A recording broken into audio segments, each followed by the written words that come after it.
Welcome, everyone. I am thrilled to have you here today. As we transition from traditional machine learning to the era of generative AI, the way we optimize and manage our systems has fundamentally shifted. Let us get started on our journey to mastering GenAI system optimization and model performance. Let us kick things off by defining what we mean by generative AI operations, or GenAI ops. In traditional machine learning, our primary focus was building models from scratch. However, the emergence of generative AI represents a paradigm shift where we now focus on generating dynamic content using massive pre-trained models. GenAI ops is the specialized domain within MLOps that handles the end-to-end lifecycle of these applications.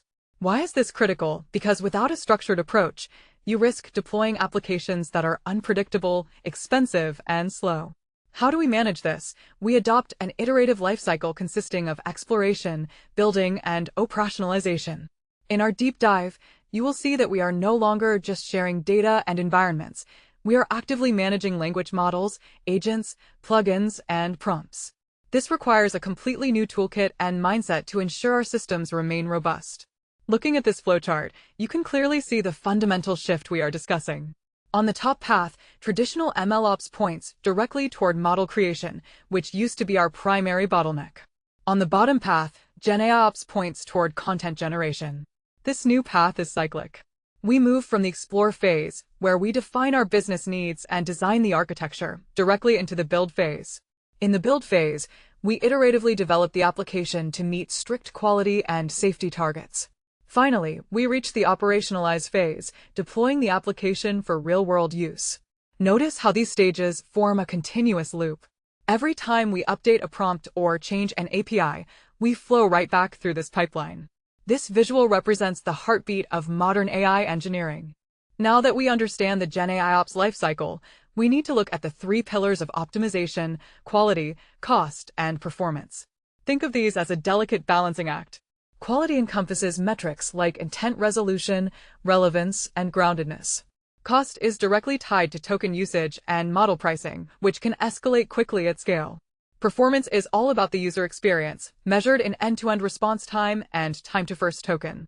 Why do we separate these? Because a variant that cuts costs by 75% offers no value if the response quality drops below your customer's acceptable threshold or if latency makes the app unusable.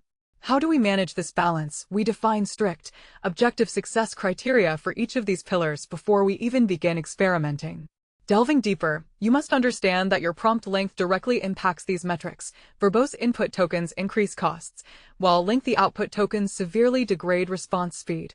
This diagram perfectly illustrates the core tension in AI optimization.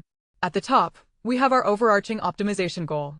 This goal immediately splits into three distinct priorities: quality, cost, and performance. Under quality, we are tracking relevance and groundedness to ensure the AI does not hallucinate. Under cost, we are strictly monitoring token usage. Under performance, we are tracking latency and speed. Follow the dotted lines down to the central balance node. This represents the trade-off decision you, as an AI engineer, must make every day. You cannot maximize all three simultaneously. If you want the highest possible quality using a massive model, your costs will rise and your performance speed will drop. This visual reminds us that optimization is always a calculated compromise. Let us move to our third slide, structured evaluation. Optimization is not about making random changes and hoping for the best. It requires rigorous, structured experiments to compare agent variants objectively. The basics involve establishing a baseline version of your application and then comparing it against specific variants, such as a new prompt or a different model like GPT-4 Mini.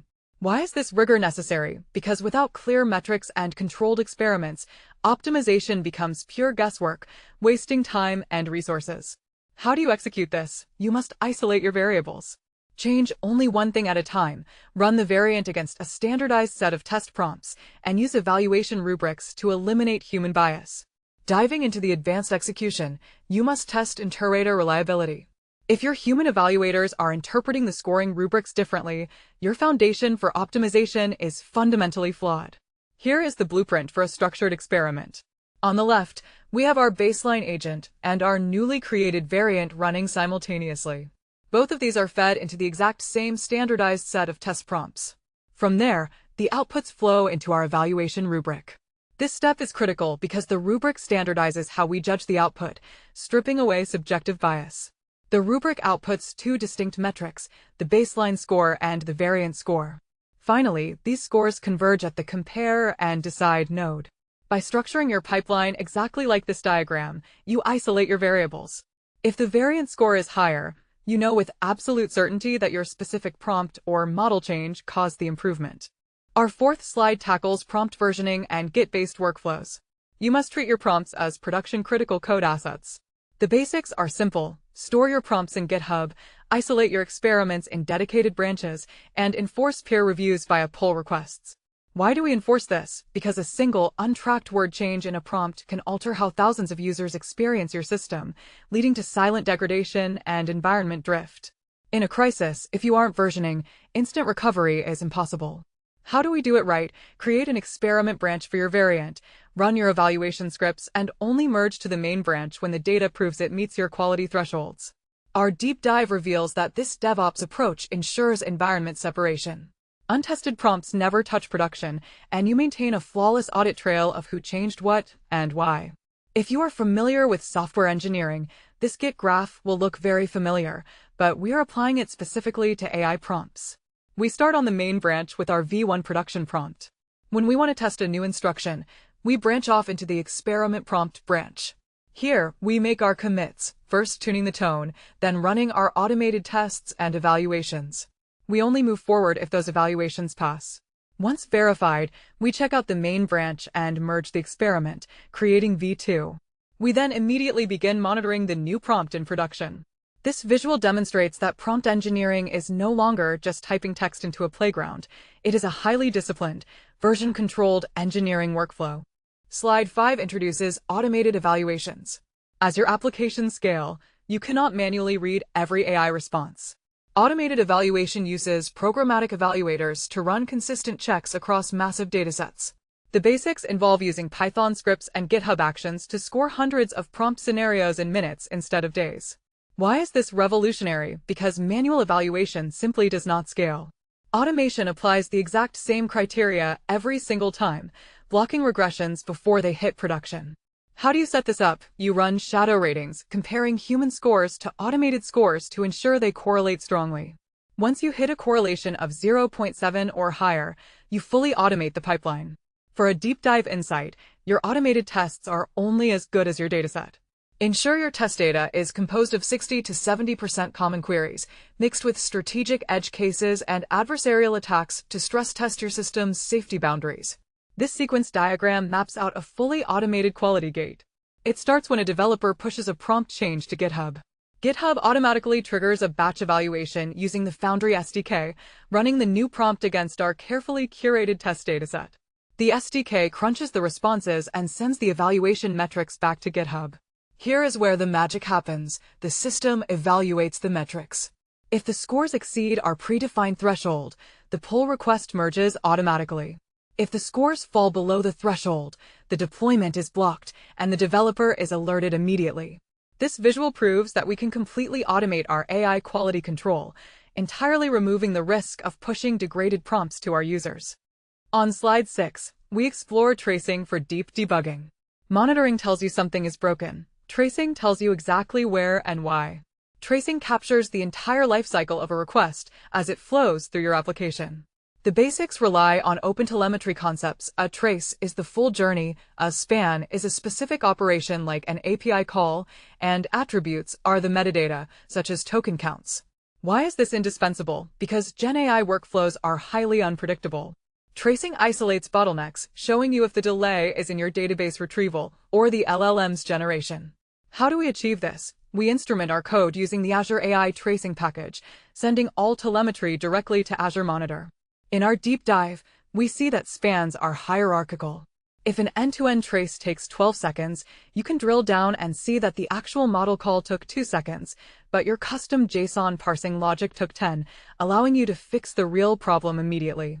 Look at this hierarchical tree structure representing a single trace.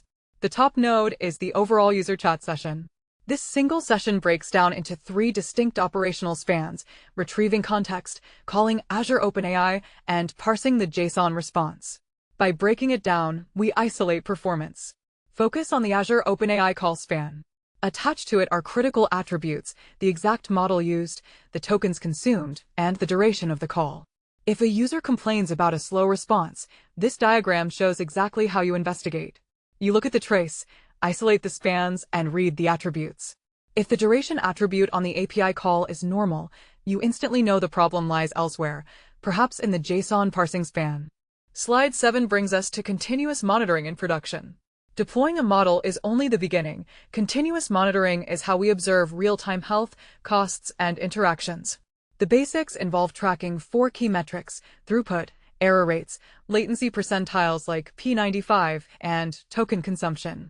Why is this mandatory? Because without it, your compute costs can skyrocket invisibly, and silent failures will degrade customer trust. How do we implement this? We connect our application to Azure Monitor Application Insights to visualize trends and trigger automated alerts. Let us take a deep dive into interpretation. If your dashboards show consistently high input tokens, your system prompts are likely too verbose and wasting money. If you see sudden spikes in error rates, you aren't necessarily failing at the model level. You might just be hitting your infrastructure rate limits. Monitoring turns this guesswork into precision engineering. This flowchart illustrates the real-time monitoring loop in production. It starts with the user interacting with the GenAI app. The app immediately streams telemetry data into Azure Application Insights. From there, the data splits. One path feeds directly into our live dashboards, allowing engineers to visualize latency and cost in real time. The other path hits our automated anomaly detection system. If the system detects a spike in errors or latency, it instantly triggers an alert to the MLOps team for rapid mitigation. If everything is normal, the data is simply logged for historical analysis. This visual captures the essence of proactive operational excellence. Finally, Slide 8 brings everything together with a real-time use case. Meet the Trail Guide Assistant, developed by AdventureWorks to help customers plan hiking trips. The basics. This agent needs to be highly accurate and fast to provide a great customer experience. The why, operational costs were escalating on the heavy GPT-4 model, but blindly switching to a cheaper model risked violating their strict 4.2 out of 5 customer satisfaction threshold. The how, they didn't guess. They utilized the structured experiments, prompt versioning, and tracing we just discussed to systematically test GPT-4 Mini against their baseline. The deep dive result is staggering. By analyzing trace data and running automated batch evaluations, they proved that GPT-4 Mini maintained a phenomenal 4.4 quality score, dropped response latency down to 18 seconds, and reduced operational costs by 75%. This is the ultimate power of optimizing generative AI systems. This final flowchart perfectly summarizes our real-world use case. We start at the top with the business problem, high costs and latency. To solve this, AdventureWorks initiates a structured experiment. They test the GPT-4 baseline against the GPT-4 Mini variant simultaneously. Both models are pushed through our automated batch evaluation pipeline. The metrics generated clearly show the winning result. The variant maintained a high 4.4 quality score while slashing costs by 75% and reducing latency to just 18 seconds. Armed with this indisputable, data-backed evidence, the engineering team confidently promotes the optimized model to production. This is how you successfully scale enterprise AI.